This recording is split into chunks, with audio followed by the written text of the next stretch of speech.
বিরোধী দলের এমন কোনো এই মুহূর্তে মোটিভ আমি দেখতে পাচ্ছি না যার জন্য ঘটনাটা ঘটবে। তাহলে সেক্ষেত্রে যা হয় সেটা আপনারা বুঝে নিন, মানুষ বুঝতে পারছে। বিস্ফোরক, ইঙ্গিতপূর্ণ। মালদার দাপুটে তৃণমূল নেতা দুলাল সরকার খুনের নেপথ্যে কে বা কারা তা নিয়ে চাঞ্চল্যকর মন্তব্য করলেন তার স্ত্রী চৈতালি ঘোষ সরকার, যিনি নিজেও তৃণমূল কাউন্সিলর। খুনের সঙ্গে বিরোধীদের যুক্ত থাকার সম্ভাবনা উড়িয়ে দিলেন তিনি। এরই সঙ্গে বিরোধীরা শুরু থেকে যে কথাটা বারবার বলে আসছে যে খুনের সঙ্গে তৃণমূলেরই একাংশ জড়িত, কার্যত সেই তত্ত্বেই শিলমোহর দিলেন নিহত তৃণমূল নেতার স্ত্রী। যা হয়েছে পুরো রাজনৈতিক রেষারেষির জেরে দুলালবাবুর উপরেই আক্রমণ। একদম, এটা আপনি সঠিক কথাই বলেছেন। এটা রাজনৈতিক ক্ষমতার লোভ, হিংসা প্রচণ্ড, তার জনপ্রিয়তাকে দেখে। তাহলে কি আপনি এটা মেনে নিচ্ছেন যে কার্যত দলের মধ্যে একটা গোষ্ঠী দ্বন্দ্বের জেরে আজকে চলে যেতে হলো দুলালবাবুকে?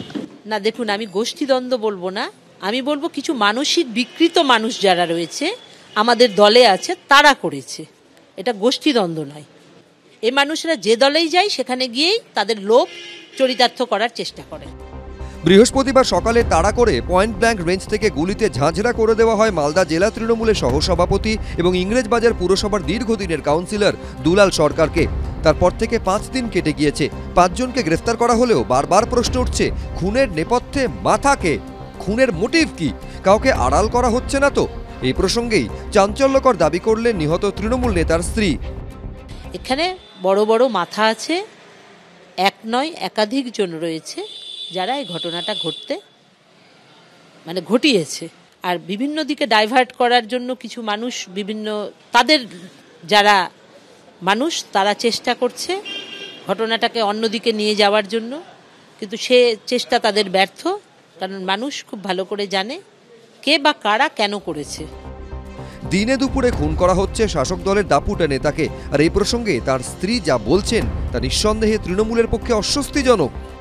সেটা ওনার যা যা আশঙ্কা, এটা তো কেন খুন, কারা করলো, কি জন্য, পুলিশ তো তদন্ত করছে এবং মুখ্যমন্ত্রীও সমস্ত বলে দিয়েছেন, পুলিশকে কড়া নির্দেশ দিয়েছেন, উদ্বেগ প্রকাশ করেছেন। তো সুতরাং নিহতের স্ত্রীর মনে যা যা আছে, ওনার যা অনুমান, যা আশঙ্কা, উনি নির্দ্বিধায় বলে দিতে পারেন। টিএমসি নেতাদের যে খুনোখুনি চলছে শুধু এই টাকা পয়সা নিয়ে, শুধু এই সিন্ডিকেটের ব্যাপার নিয়ে, সেটাকে আড়াল করার জন্য বলা হচ্ছে ব্যবসায়িক, বিজনেস রিলেটেড। তো এটা সম্পূর্ণভাবে বিজনেসটাই হয়ে গেছে সিন্ডিকেটের বিজনেস। তৃণমূল নেতা খুনে তৃণমূলেরই একাংশের দিকে আঙুল ওঠা নতুন কিছু নয়, কিন্তু বারবারই যে প্রশ্নটা বড় হয়ে দাঁড়ায় তা হলো, মাথা অবধি কি আদৌ পৌঁছবে পুলিশ? অনির্বাণ বিশ্বাস, করুণাময় সিংহ, উজ্জ্বল মুখোপাধ্যায়, এবিপি আনন্দ।